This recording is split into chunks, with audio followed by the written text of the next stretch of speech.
Australia. And it certainly will not stop us reflecting what you think. Weekdays from 6 to 9:30 on GB News. I'm Dan Wootton. Join me Monday to Thursday from 9 to 11 for the feistiest and most fun news debate on TV, where free speech reigns. I'll bring you a sharp take on the day's biggest stories, bombshell newsmaker interviews, and A-list guests. And I guarantee you, no spin, no bias, no censorship, and no reason to go to bed. That's Dan Wootton Tonight, Monday to Thursdays from 9 on GB News.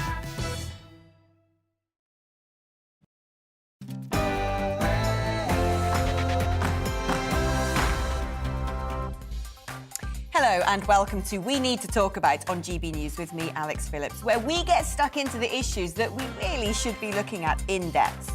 Nothing is off the table and nobody will be cancelled for saying what they think. Keeping me company today is Telegraph sketch writer and columnist, the brilliant Madeline Grant, and here's what we've got coming up on the show. With 5 government aides resigning from Downing Street within 24 hours, will the exodus continue? And is this a pivotal moment in Boris Johnson's leadership? Has Russia been plotting to stage a fake attack to justify an invasion of Ukraine? US officials claim this is the case, but Moscow denies it. We'll ask Donald Trump's former advisor John Bolton for his take. And the Queen is just 2 days away from reaching her Platinum Jubilee. We'll be discussing her 70 years on the throne. That's what we're talking about for the next hour. But what do you need to talk about? Email me, gbviews@gbnews.uk, or you can tweet us at gbnews. But first, it's time for GB News headlines.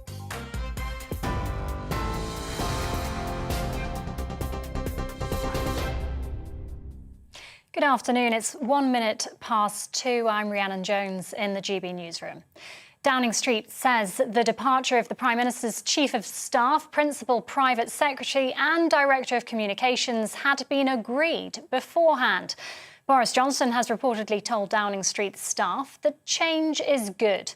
It comes after reports that a 5th advisor, Elena Narazansky, resigned just hours after the 3 senior aides quit. Policy Chief Munira Mirza also resigned yesterday. She cited Mr Johnson's refusal to withdraw his claim that Sir Keir Starmer had failed to prosecute Jimmy Savile for child sex offences. Speaking to the media in London, Health Secretary Sajid Javid distanced himself from the attack on the Labour leader. I think Keir Starmer, when he was running the DPP, did a good job, and he should be respected for it. It's a tough job, and he deserves absolute respect for that. But the Prime Minister has also come out and he's clarified those remarks, and that's important. The government's been told to focus on getting the UK off the gas grid and to invest in energy efficiency to reduce bills. That's the message from E.ON's UK boss. It follows regulator Ofgem's announcement yesterday that energy prices will soar by 54% from April. The hike will affect 22 million households and add up to £693 to annual bills. Ruth London from the Fuel Poverty Action Group has criticised the UK's response. There's a lot of nonsense being put out by people who are heavily invested in gas and oil and really don't want to see the change. There is a huge amount that other countries are doing, and some of them are in a much better position as a result. In order to stop Brexit, agri-food checks at Northern Ireland ports has been suspended by a High Court judge in Belfast. The order was put in place by Agriculture Minister Edwin Poots, but is believed to potentially breach international law. The interim suspension will be in place until a judicial review against the DUP minister's decision can be heard in full. Stormont's executive can no longer meet and is unable to take significant policy decisions. That's after DUP First Minister Paul Givan stepped down over the Northern Ireland Protocol last night. A man who pleaded guilty to exploiting a vulnerable victim found living in a 6-foot shed with no lighting has walked free from court. 56-year-old Peter Swales Jr. was sentenced at Carlisle Crown Court to a 9-month jail term, suspended for 18 months. The court heard that the victim had been exploited for 40 years, including being made to live in a horse box and a disused caravan. Swales pleaded guilty on the basis he was unaware of the victims' living conditions. China and Russia have proclaimed a deep strategic alliance as China's president hosts Russia's Vladimir Putin on the opening day of the Beijing Winter Olympics. In a joint statement, the two countries confirmed that their new relationship was superior to any political or military alliance of the Cold War era.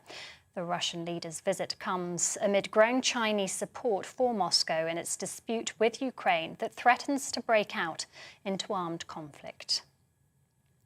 Austria has become the first European country to impose a vaccine mandate on its adult residents. The country's president signed the controversial measure into law this morning. It will be introduced in phases, with people who haven't yet been jabbed given a month to comply.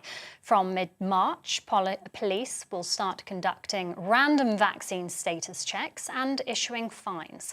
A third phase would see the government able to issue automatic penalties through a vaccination registry, though no date has been set for this.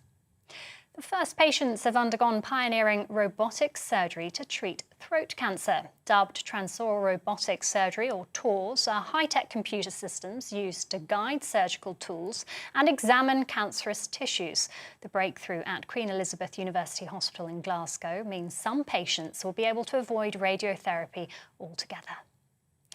8 new stamps have been released by the Royal Mail to mark the Queen's Platinum Jubilee on Sunday. The set features photographs throughout the decades, illustrating her dedication to service and her changing fashion over the years. The Queen is just 2 days away from becoming the first British sovereign in history to reach 70 years on the throne.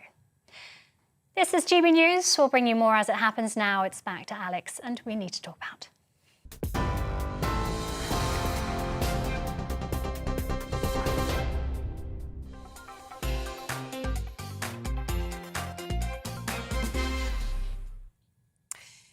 Did they all jump before they were pushed? Or were they rats off a sinking ship? Either way, number 10 must be a strange working environment today, with big dogs, top dogs all gone. To lose your policy chief, your chief of staff, your director of communications and private secretary in one day is quite the exodus. Now, you may believe the spin that this is Boris clearing out his office, but the sudden nature of the departures and scramble to explain it all this morning hardly smacks of a well-executed plan, and rather makes the PM look like Captain Bligh, making it increasingly seem like it is a question of when, rather than if, the Prime Minister will be forced to accept his own P45 from Her Majesty's government, as rumours persist that ministerial resignations could soon follow. Well, joining me now is GB News political editor Darren McCaffrey. Darren, what's the latest? Well, the Prime Minister, who is working inside number 10 today, has been addressing staff, we're told. Clearly there were a few more empty desks than there were this time yesterday, but he addressed some of the staff in person, some of them on Zoom, and quoted The Lion King. He said, this is Rafiki in The Lion King says, change is good and change is necessary, even if it is tough. He says we've got to get on with our job of serving the people of this country. He added that this is a half-time prep talk. This is the moment when you spit out the chewed-up piece of orange, as in a rugby game, you put the gum shield back in and you get back onto the pitch. That's what we're doing. The Prime Minister there trying to insist, as you say, that this is merely change that is welcome, and that he wants to kind of get back on the front foot, and that he wants to get on the job of serving the country. The problem, of course, is that over the last couple of months, Downing Street has nearly entirely been consumed by news of scandal after scandal when it comes to Partygate. And you're right, clearly it is damaging for the Prime Minister to lose 5 now of his senior team in a matter of a day. Some of those resignations were expected, some of them certainly were not, but what they've done is reminded, I think, his MPs and indeed the wider country that all is not well on the good ship Downing Street. And do we think that there's more to come, Darren, or do you think that will be the last of the clear-out? Well, it's really difficult to tell, Alex. Clearly, we didn't expect Munira Musra's resignation yesterday, the head of the number 10 policy unit, who resigned over that slur that Boris Johnson slammed Keir Starmer on the Commons on Monday about Jimmy Savile. She clearly thought that there was no truth in it, that the Prime Minister shouldn't have said it, and he should have apologised for saying it. The Prime Minister did row back somewhat yesterday, but didn't go as far as an apology, hence why she resigned. And today, Sajid Javid has joined the Chancellor essentially in distancing himself from what Boris Johnson did say, essentially again uttering what Rishi Sunak said, saying that he would not have used that language or those words about the leader of the opposition. Will there be more resignations? I mean, it really is quite difficult to tell. I think the bigger task for Number 10, as well as worrying about whether there could be more people to quit, is who is going to fill these really, really senior jobs inside Downing Street. Now, a Conservative MP, Andrew Griffiths, is taking over as the head of policy, but, you know, Chief of Staff, Principal Private Secretary, Director of Communications, these are senior jobs in Number 10. And the question Conservative MPs are asking this afternoon is, frankly, who is going to fill them? Can Downing Street genuinely get some really decent big hitters into these jobs at a time when, as you say, the Prime Minister's position is pretty perilous? Yeah, Darren, thank you ever so much for keeping us up to date. Well, joining me in the studio today is Telegraph sketch writer and columnist Madeleine Grant. Madeleine, I've got to ask you, what is your take on this? Do you think this really was some sort of controlled demolition? Because it doesn't seem that way to me. No, I don't think it was. I mean, I think it's possible some of these clear-outs would have happened anyway, as Darren said. But I mean, I think the one that really tells you something is the manner in which Munira Mirza left, because she has been working with Boris one way or another for the last 14 years, all the way back to his time in City Hall.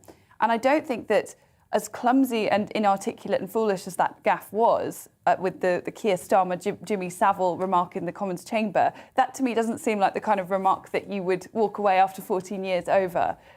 So I think that this suggests that there's clearly people are leaving for all sorts of other reasons, and that even someone like Munira, who has been by the PM's side all this time, is now thinking that, you know, now is the time to be staging my departure. Yeah, I mean, Boris has come up with a great analogy today, put the gum shield back on, get back on the pitch. But this is a weakened Prime Minister, isn't it? I mean, there's no way about it. It doesn't seem to me that he decided to get rid of all these people in one go. Like you said, he lost one of his sort of most steadfast and trusted allies. And like you, I don't but buy that it's this Jimmy Savile comment.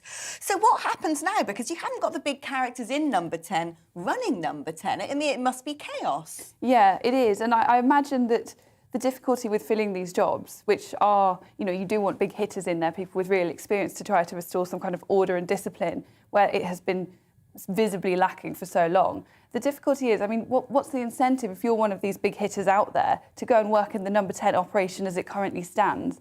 It's shown itself to be a place not just where you can't necessarily trust that the line from Number 10 won't change very quickly, that the Prime Minister doesn't necessarily reward the loyalty of the people he works for. He will sometimes kind of turn around and blame his colleagues for things. So it doesn't seem to be, you know, I just don't see what would be in it for many big hitters to go in at the moment. So I think they will continue to struggle with this problem. And that in itself is a kind of self-fulfilling prophecy, because the more chaotic it feels, the more people will leave, thus making it even more chaotic, more people will leave. See what I mean? And I suppose people be on borrowed time as well. I mean, some of the headlines today suggested that, you know, ministerial sources think it's 50-50 now whether Boris will stay and go. And there's rumours that ministers might resign. And I know, like me, you read all the gossip columns. There's also a lot of talk about the factions going on here and connections between Munira Mirza, her husband's friendship with Rishi Sunak. Do you think there are wider manoeuvres afoot here, and people have sort of, you know, licked their fingers, put it up to the wind, think Boris is a goner, basically, and are now planning their own futures? I think that is probably true. But, I mean, we don't really know what's going on. I mean, unless you have some kind of particular line of communication, everything that's happening right now is by nature secretive. So it's difficult to keep track of the factions. But I think that's probably accurate. It's sort of hard not to get drawn into the tattle. But even things like which MPs have sent in their letter of confidence, we don't know about that. And I imagine what will happen is things will trundle along and then suddenly all will become very clear, but it will happen suddenly.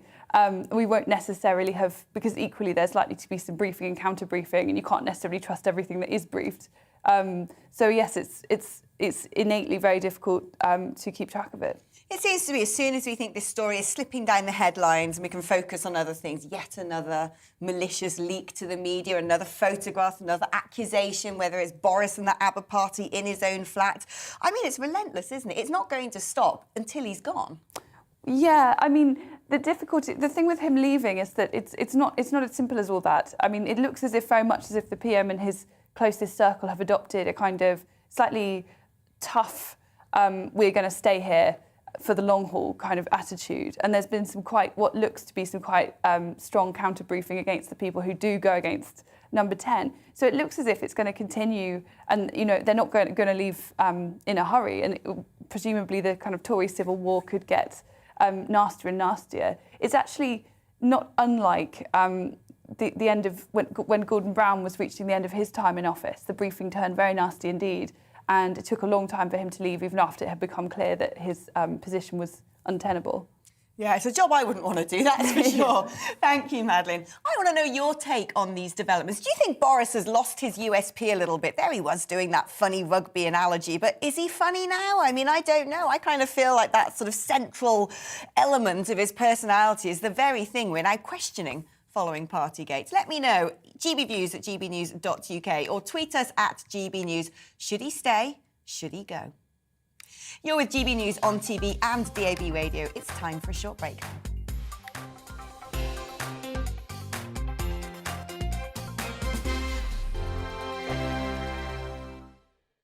GB News is the UK's home of discussion and debate from all perspectives. To stay up to date on the latest stories, make sure that you subscribe to the GB News channel right here on YouTube. You can watch us live 24/7 across the whole world. You can also check out exclusive content and catch up on previous episodes of your favourite shows. Every day, we ask the questions that you'd ask, so why not add your voice to the conversation in the comments section? Don't forget to subscribe. We are GB News, Britain's news channel. Every night at 11 on GB News, we bring you the next day's stories the day before. Basically like time travel. If it's a big story, we'll cover it, guaranteed. But we'll also have some fun along the way. Big opinions, big laughs. Sometimes big hair.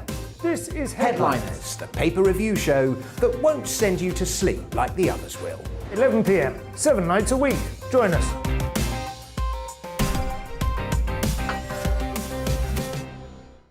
Hello there, I'm Eamon Holmes. And I'm Isabel Webster. And we hope you can join us for Breakfast with Eamon and Isabel. You make me laugh out loud, belly laugh. Is that important first thing in the morning? Yeah, absolutely. And there's me trying to be deadly serious.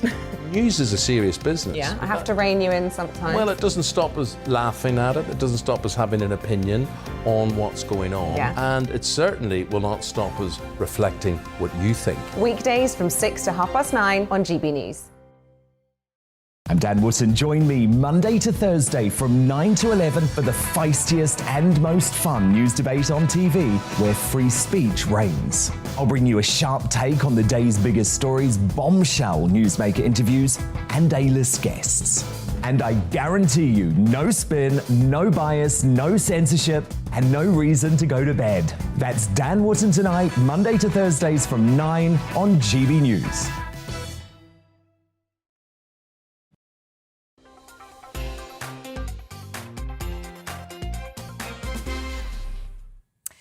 It rather sounds like an episode of Black Mirror. According to US intelligence officials, Russia was in the throes of making a graphic video using corpses, blown up buildings, fake weapons and actors to make it look as though Ukraine had launched an attack on Russian speakers as a pretext to a Moscow-led invasion.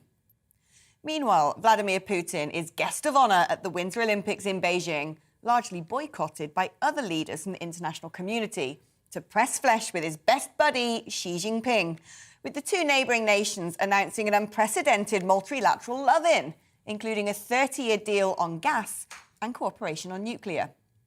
This new axis, built upon a mutual hatred of the West and designed to insulate Russia from US-imposed sanctions, comes after a series of haunting joint military exercises with Iran, all signalling the emergence of a new Cold War. Well, I'm delighted that former US Ambassador to the UN and US National Security Advisor John Bolton is joining me now on the show. John, what's your take on Russia's possible invasion of Ukraine and this the assertion that they were going to actually leak videos, fabricated videos, showing that Ukraine was attacking Russians? Well, I think that's certainly one possible scenario. Europe has had experience with this before when the Nazis faked an incident along the Polish border in 1939 and invaded on September the 1st. So the Russians can simply copy that if that's what they have in mind. But I think the bigger picture here is that Putin really has the initiative at this moment. He's calling the shots. He's playing the tune. We're reacting. We don't have a strategy. I think he's got a wide range of options, starting from splitting NATO, which we're already doing a pretty good job of ourselves, to taking some piece, if not all, of the Ukraine, or doing something in another former part of the Soviet Union, Georgia, Belarus. I don't think we really know what he's going to do. I don't think he does either, because he's still weighing the costs and benefits. But as I say, he has the initiative, and that's never good. And how significant is this unholy alliance with China? We know that China, Russia and Iran have been doing joint military exercises. They've now got a 30-year deal on gas, as Russia, one of the biggest energy exporters, and China, one of the biggest energy consumers, while Europe is flailing around, struggling with rising energy prices. I mean, they've stitched this up quite nicely, haven't they? And the West should be very afraid. Well, it's certainly moving, again, in the wrong direction. This tendency of the Russians and the Chinese to work more closely together has been evident for a long time. In the UN Security Council, for example, whenever you try and go after North Korea's nuclear weapons program, China protects North Korea with Russian support. When you go after Iran's nuclear weapons program, Russia protects Iran with China's support. And as you say, they've got Russia's a supplier of oil and gas, China's a big consumer. So there are a lot of things here that put them together. It would be in the interest of the West to prevent that closeness from developing any further, but it's very hard to see how to do that. I think ultimately this is not going to be in Russia's interest. They're going to be China's junior partner as we go through the rest of the century. But as of now, they both see it as being something that benefits them in their respective zones. I mean, the difficulty is, of course, when we're talking about the West, it seems to be an ever-dwindling pool of people, because it seems to me that Germany doesn't want to play ball and is becoming increasingly aligned with the Kremlin, that France has sort of left the room, the EU are proposing their own military solutions and armies, undermining NATO, which itself is very fractured. I mean, is it just basically the UK, US and a little bit of Australia now? Yeah, well, personally, I would follow former Spanish Prime Minister Jose Maria Aznar's suggestion to expand NATO and bring in Australia, bring in Singapore, Japan, Israel. Look, we're going to have a reckoning here, I think, with some of our friends in Europe. Germany, among other things, still not living up to the commitment it voluntarily made to spend 2% of its GDP on defense, and time's running out to get to, as we get to 2024 when they were supposed to reach that objective. I understand Germany's past. I think we all do. But they have interpreted it exactly backwards. Given what they've done in the last century, Germany ought not be passive, standing in the background. Germany, among all European countries, should be the one that says we will not tolerate the use of military force to change borders on the continent of Europe. And instead, last week, despite all the needs Ukraine has, Germany offered A, field hospital, and B, 5,000 military helmets. Is there also the risk here that, but due to that chaotic withdrawal from Afghanistan and the country essentially falling back to the Taliban after 20 years of trying to prevent exactly that, that some of the West's enemies are emboldened and perhaps Biden's leadership is not what we need it to be? Yeah, I think there's no question but that the withdrawal from Afghanistan was a catastrophic strategic mistake for the U.S. and NATO.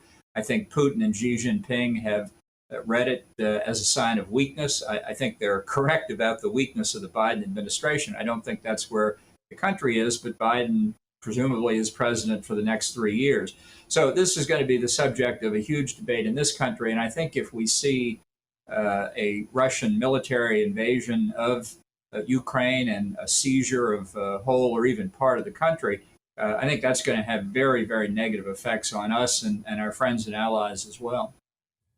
And, I mean, there has been potentially some good news in terms of American foreign policy, with the leader of the Islamic State being wiped out the other day. Is that indicative, perhaps, now of America getting a bit more bite again and saying, we're boss, we're not going to be pushed around? Yeah, well, I'll just put it this way, because I don't want to get into anything that could be deemed classified, but these operations don't happen overnight. When Qasem Soleimani, the head of the Iranian Quds Force, got his early exit some time back, these operations take a while to prepare. So ultimately, when you get a chance to act on the target, you take it, even if it's been a long time since you started. It was the right thing to do, absolutely. But the real threat of Islamic terrorism comes from its appeal in parts of the world where they can find safe harbors. And eliminating al-Qurayshi, which is a good thing for humanity as a whole, doesn't significantly reduce the threat of international terrorism, unfortunately. John, it's been an absolute pleasure and a privilege to have you on my programme today. Thank you so much for your expert insight into, well, what's becoming increasingly complex geopolitical issues. Well, joining me now on the show is freelance journalist who's based in Ukraine, Stefan Weishart. Stefan, you've recently been on the front line in eastern Ukraine. What is the situation looking like there? Well, when you talk, for example, to the civilians near the front line, they're actually quite calm. You know, they don't really believe that any war, any new Russian invasion is going to happen. They take it quite calm and keep going on in their lives. But then, for example, when you're talking to the people who are in charge of these cities, the civil and military administration, we get a very different picture. We get a picture of people who are preparing, making evacuation plans, making sure to be ready for resistance, putting up, you can say, temporarily places for controls of operations, etc., like that. But it just haven't really normal civilian population who's still taking it quite easy. And in terms of the media in Ukraine, what have the reports been like about this new alliance? Well, it's not that much of a new alliance, but the re-strengthening of the alliance between China and Russia. Is that something that has got people panicking? I wouldn't say that people are panicking about it. I think that they are still a lot paying attention to the other news, you know, related to here. I think he is coming all the way from eastern Ukraine, of course. So we might have him back. Stefan, let's see if we can reconnect. Stefan, yes, so we were talking about whether or not people in Ukraine are alarmed at this multilateral deal that's been made between China and Russia. Yes, to some extent they are paying attention to this, of course. But I think that so far what is getting a lot of attention instead is the stories about I'm afraid we're going to have to potentially abandon this interview because we haven't got a good enough line to maintain, I'm afraid. That was Stefan Weishart talking to us all the way from Ukraine. And what a pickle we seem to be in. Do send us your views, gbviews at gbnews.uk. Now, going back to the top story, the Prime Minister's official spokesperson was saying about Ukraine, we have high confidence Russia is planning to engineer a pretext blaming Ukraine for an attack in order to justify a Russian incursion into Ukraine. The details in the specific reports today are credible and extremely concerning. We've conducted our own analysis on this intelligence and share the US's conclusion. We're considering options for further military deployments to support NATO's eastern flank. We're not at the stage of setting out details yet, but we will come forward with those in due course. Well, tough talk there coming out of 10 Downing Street, backing what the US have said. Their intelligence officials reporting that Russia was potentially going to stage an attack and release a viral video in order to justify an invasion of Ukraine. Things are really heating up.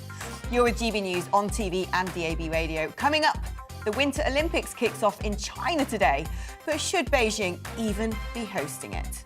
Now it's time for a check on the news headlines.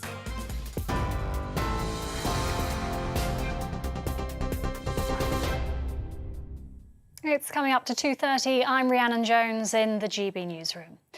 Downing Street says the departure of the Prime Minister's Chief of Staff, Principal Private Secretary and Director of Communications had been agreed beforehand. Boris Johnson has reportedly told Downing Street staff that change is good. It comes after reports that a fifth advisor, Elena Narozhansky, resigned just hours after the three senior aides quit. That's as well as Policy Chief Munira Mirza.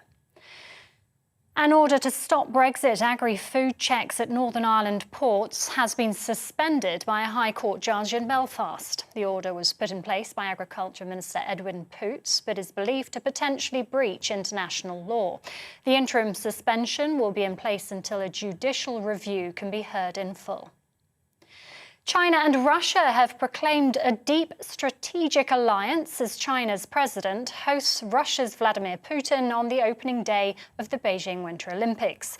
In a joint statement, the two countries declared that their new relationship was superior to any Cold War alliance. The Russian leader's visit comes amid growing Chinese support for Moscow in its dispute with Ukraine. 95% of teachers say they've seen a rise in anxiety in their students since the start of the school year. In a poll by health charity Place to Be, many also reported higher levels of depression among school children. Hundreds of job centres and youth hubs have opened up across Britain in a bid to help employment. The government says the 300 new and extended venues will help get 500,000 people into work by the end of June. And the first patients have undergone pioneering robotic surgery to treat throat cancer. The breakthrough at Queen Elizabeth University Hospital in Glasgow means some patients will be able to avoid radiotherapy altogether. TV online and DAB+ radio, this is GB News. We'll have a full update at the top of the hour, and it's back to Alex and We Need to Talk About in just a moment.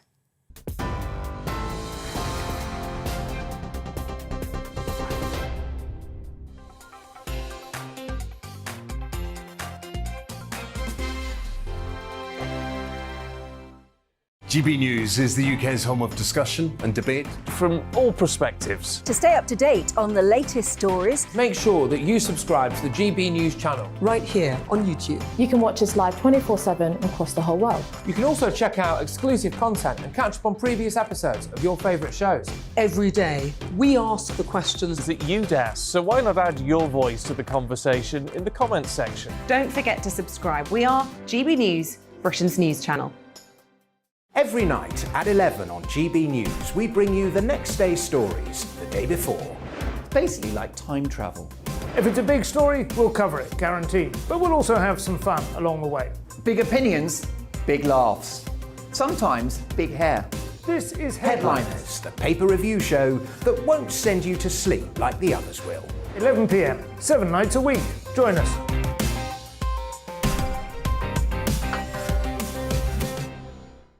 Hello there, I'm Eamon Holmes. And I'm Isabel Webster. And we hope you can join us for Breakfast with Eamon. And Isabel. You make me laugh out loud, belly laugh. Is that important first thing in the morning? Yeah, absolutely. And there's me trying to be deadly serious. News is a serious business. Yeah, I have to rein you in sometimes. Well, it doesn't stop us laughing at it. It doesn't stop us having an opinion on what's going on. Yeah. And it certainly will not stop us reflecting what you think. Weekdays from 6 to 9:30 on GB News. I'm Dan Wootton. Join me Monday to Thursday from 9 to 11 for the feistiest and most fun news debate on TV, where free speech reigns. I'll bring you a sharp take on the day's biggest stories, bombshell newsmaker interviews, and A-list guests. And I guarantee you, no spin, no bias, no censorship, and no reason to go to bed. That's Dan Wootton tonight, Monday to Thursdays from 9 on GB News.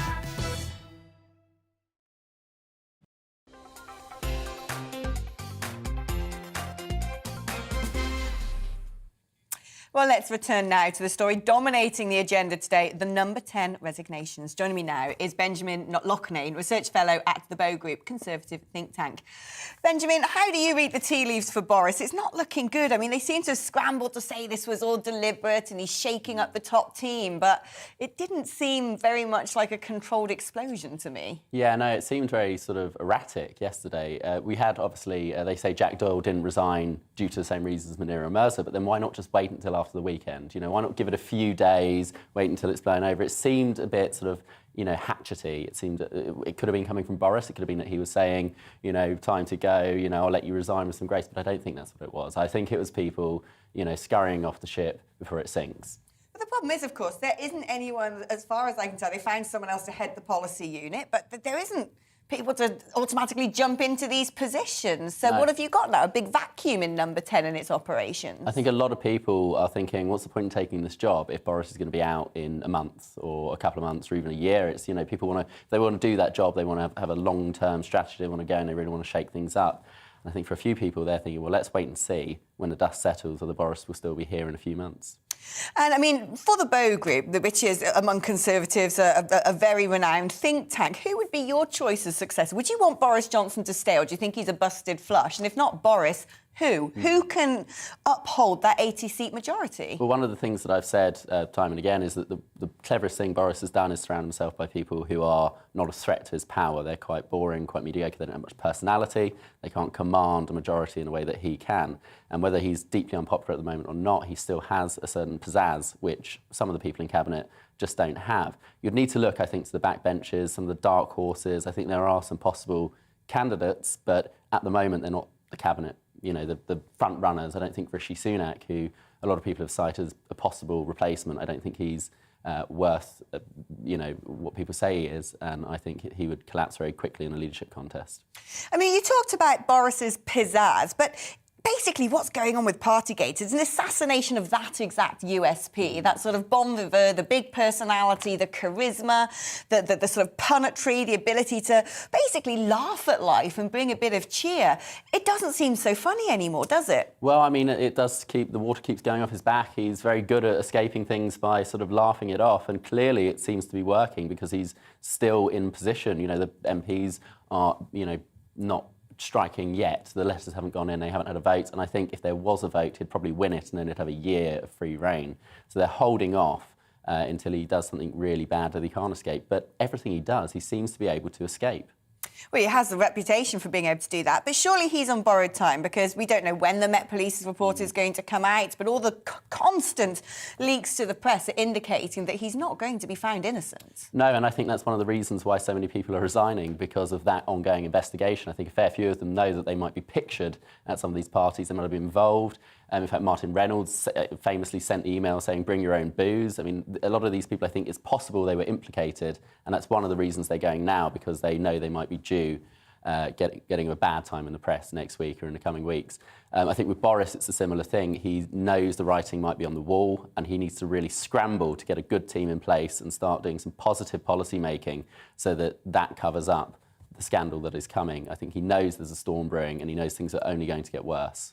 I mean, how much of all of this Partygate drama is essentially a protracted psychodrama of a sociopath with a blog who is hell-bent on vengeance against his ex-boss? Yeah, no, I'd say quite a large part of it, but he's also, he might be a sociopath, but he's very intelligent, and he knows exactly how to manipulate the press. So he'll release one sort of scandal, and then he'll wait for it to just start to die down, and then he'll release the next one. So it's constantly fresh, it's constantly in the news, and it's always, you know, getting worse. It never goes away.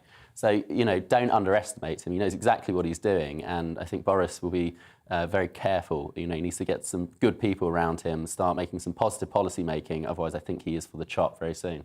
Yeah, I couldn't agree more. Poor old Boris, he's having a dance with death, isn't he? Benjamin, thank you so much for coming into the studio. Pleasure, as always, to talk to you.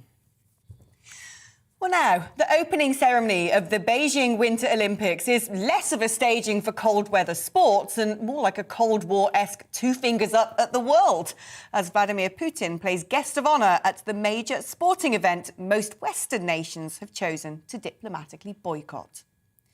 With international protests against China hosting what is being labelled the genocide games, given the country's track record on human rights abuses and persecution of the Uyghurs, it is the latest in China's playbook of grandstanding a reimagined world order, raising questions of how the nation has seemingly infiltrated the highest profile international organisations and is using them to showboat its might and defiance. Especially absurd this time, given China has little track record in winter sports and the location for the Games is totally devoid of snow. Well, last night, our London reporter Alice Porter went to one such protest against China hosting the Winter Olympics. Well, they may be known as Beijing 2022, but for the protesters here, the Olympics are known as the Genocide Games, and that's what so many of them are shouting, as you can probably hear behind me. There have been Uyghurs, Tibetans, Hong Kongers that have all gathered here and accusing China of human rights violations and want a boycott of the Games. I was speaking to some of them earlier, and they told me why they are here protesting against the Chinese government and their involvement with the Winter Olympics.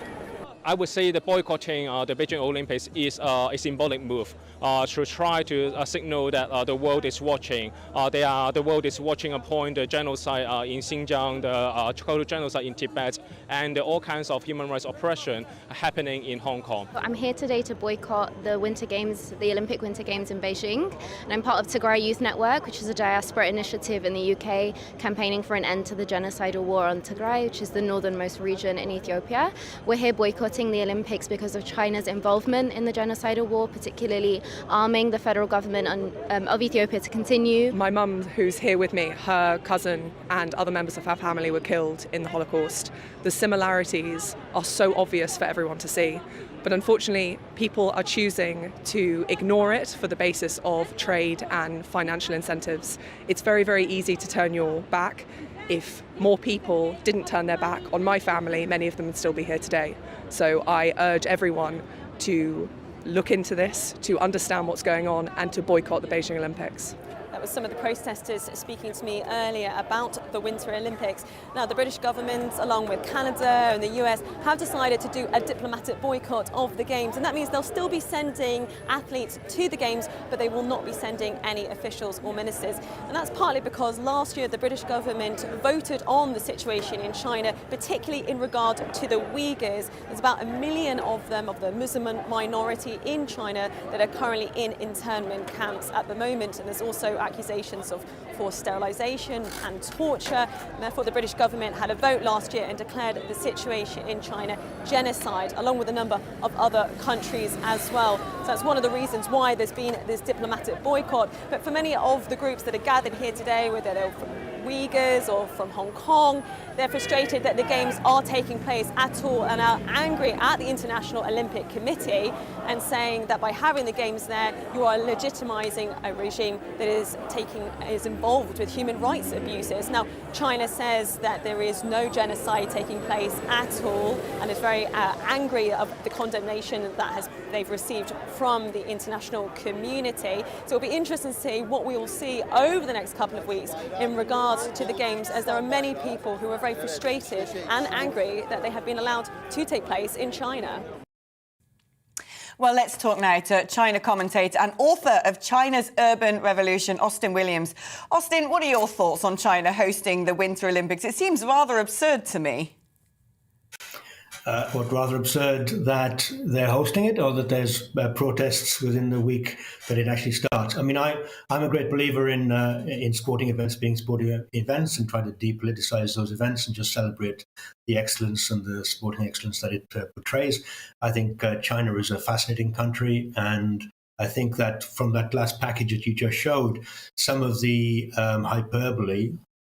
Let me just quickly say, I'm not here defending the Chinese authoritarian one-party state. Okay, let me just get that to be clear. However, I think the idea that you have a number of people saying that massacres in Tigray, massacres in Tibet, massacres of Uyghurs is a Holocaust. I think actually undermines and demeans the very nature of 6 million Jews who died in the Second World War, and actually I think misrepresents what's actually going on within China.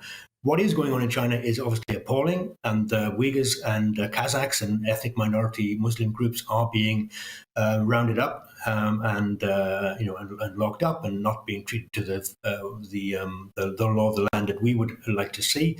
However, China is a one-party authoritarian state, and you see as you find. So I think that there's slightly overstatement of the horrors of China, which just happens to be coming at a time when the West, the European Union, when America is going through its own troubles and therefore looking for scapegoats. If you can play the Second World War playbook of having a new Holocaust or a new Cold War, if it comes to Putin, for example, then I think that we have to be a little bit a little bit sceptical, is what I'd say.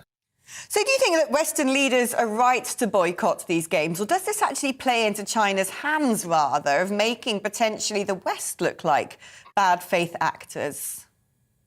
Well, I mean, there's a diplomatic boycott. Obviously, the head of the IOC is gone. As you say, there's a number of leaders who've actually kind of supporting this Olympic Games. But I do think that, if you've seen what's been going on in the last couple of years, where there's been boycotts, diplomatic boycotts, as well as trade boycotts on China because of what they're doing to the Uyghurs. That has tended to do two things. One is it's actually partially undermined the productivity and the stability of the economy within Xinjiang province, where many, many Uyghurs work in those industries, cotton picking, etc., and a lot of those jobs, and they've been thrown back into poverty. Secondly, China has taken it as an opportunity. The idea that America is operating a trade boycott has then re-infused China to say, okay, we don't need you, and reinvigorated them to kind of start their own robotics and online and their new manufacturing excellence.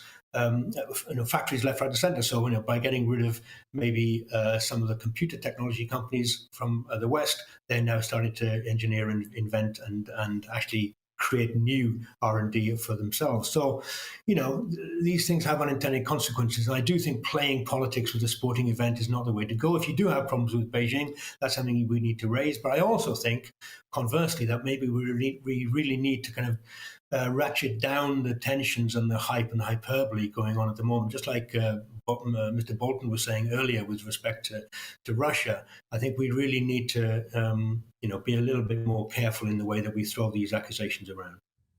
But how important do you think it is for China to be gathering this international kudos, hosting the Summer Olympics back in, I think it was 2008, correct me if I'm wrong, now the Winter Olympics, not that long afterwards? I mean, China is making a big play to look like a big actor on the world stage.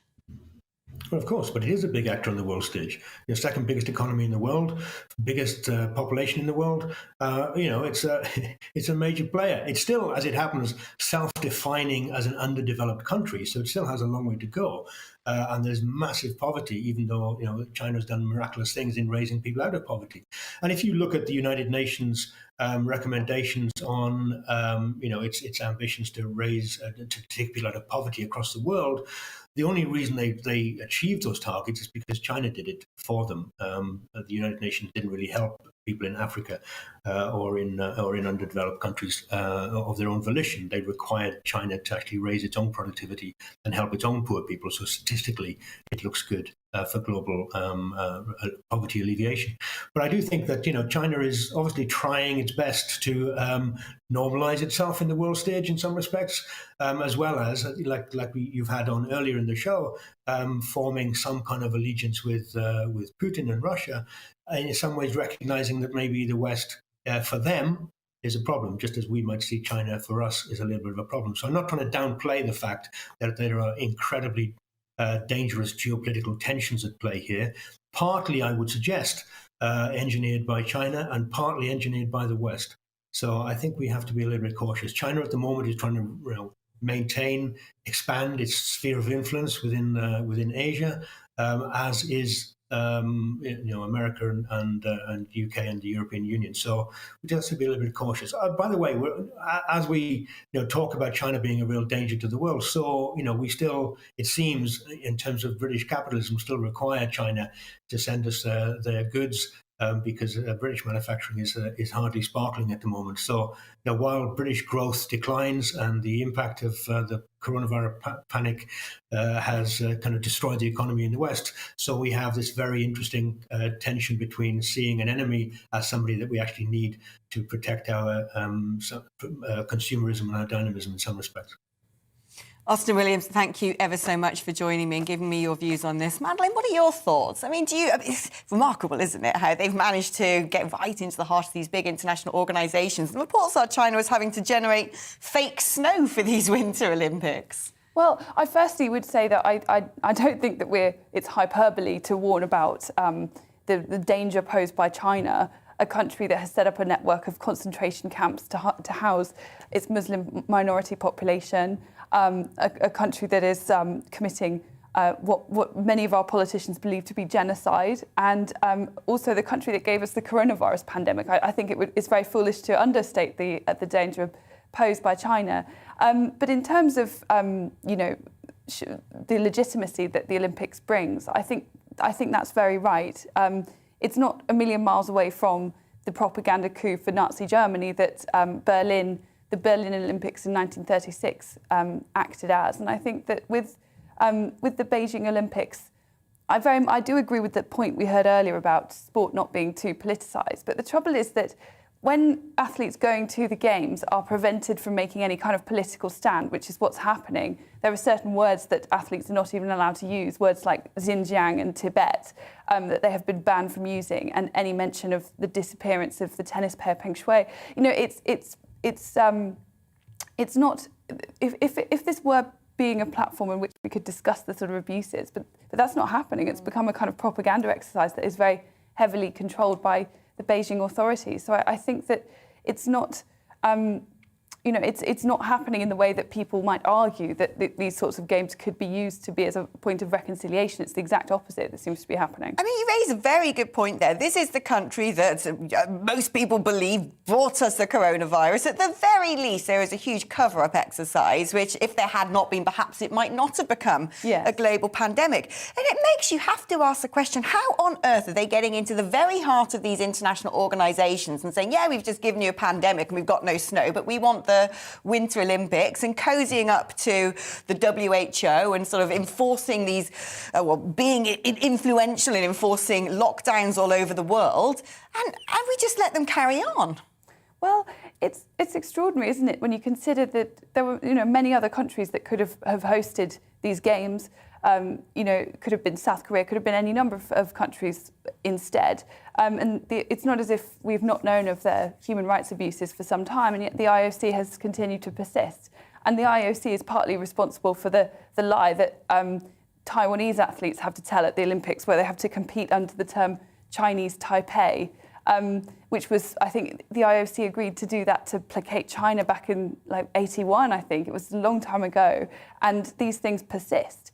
And it would be wonderful if there could be a bit more robustness. But as you say, they've done a very good job of expanding their spheres of influence and getting influential people on board. It's interesting that Dr. Tedros of the World Health Organization, I think, is attending the Games when so many top diplomats have chosen, at least, if not to boycott the Games completely, many countries have decided not to send any of their usual ministers or royalty along to the Games. Yeah, well, Dr. Tedros, big fan, isn't he, of Xi Jinping, it seems.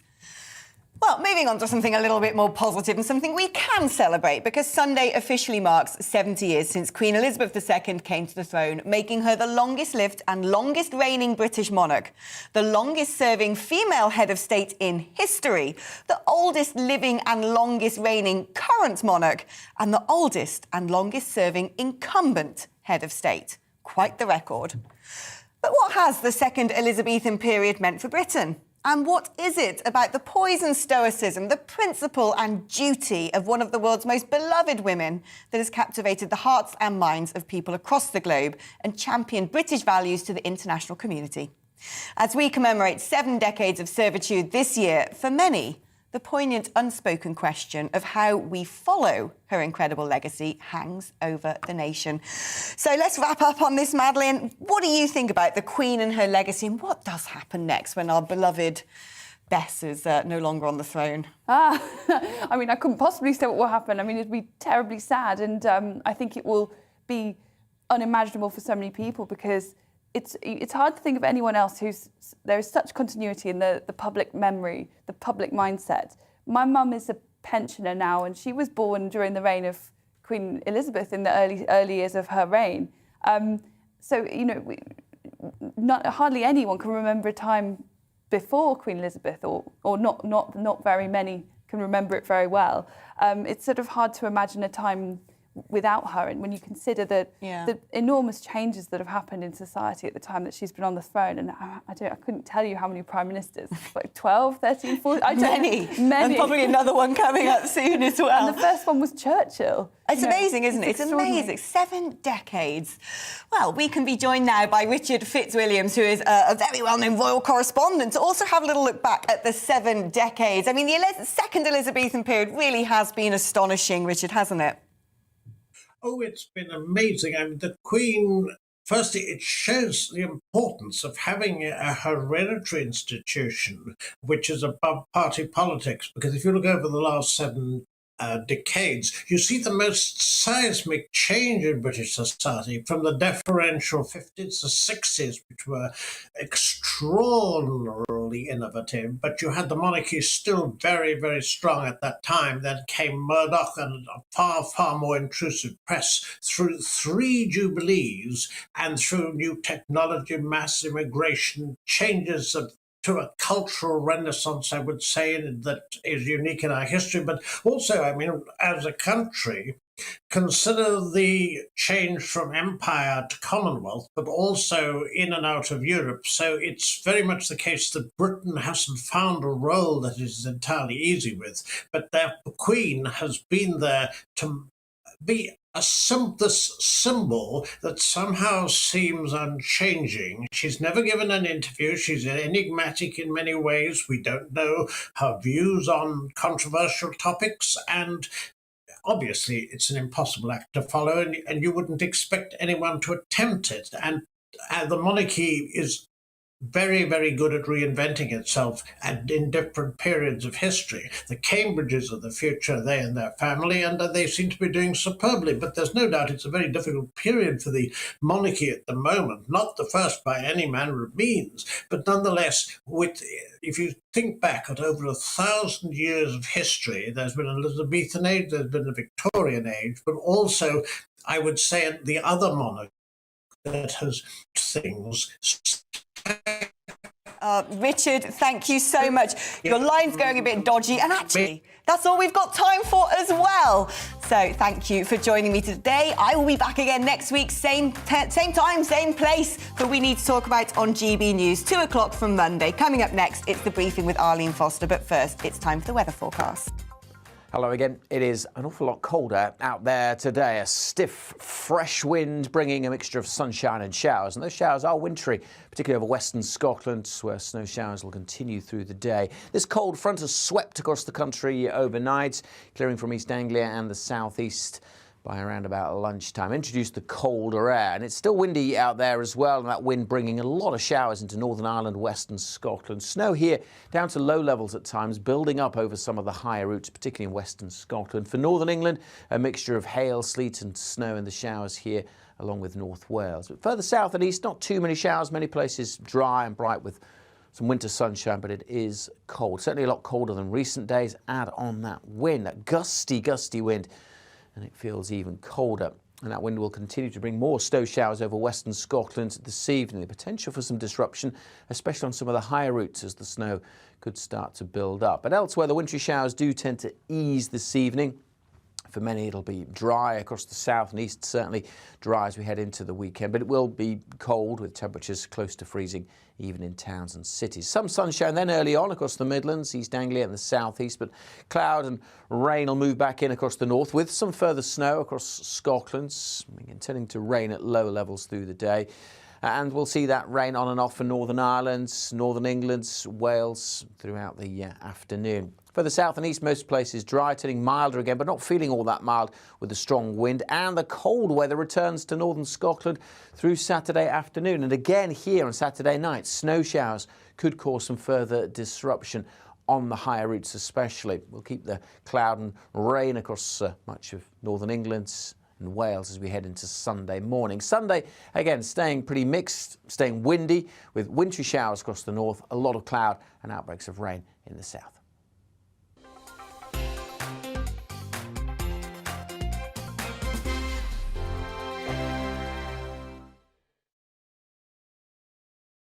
GB News is the UK's home of discussion and debate. From all perspectives. To stay up to date on the latest stories, Make sure that you subscribe to the GB News channel. right here on YouTube. You can watch us live 24/7 across the whole world. You can also check out exclusive content and catch up on previous episodes of your favourite shows. Every day, we ask the questions That you'd ask, so why not add your voice to the conversation in the comments section? Don't forget to subscribe. We are GB News, Britain's news channel. Every night at 11 on GB News, we bring you the next day's stories the day before. Basically like time travel. If it's a big story, we'll cover it, guaranteed. But we'll also have some fun along the way. Big opinions, big laughs. Sometimes big hair. This is Headliners, the paper review show that won't send you to sleep like the others will. 11 p.m, 7 nights a week. Join us.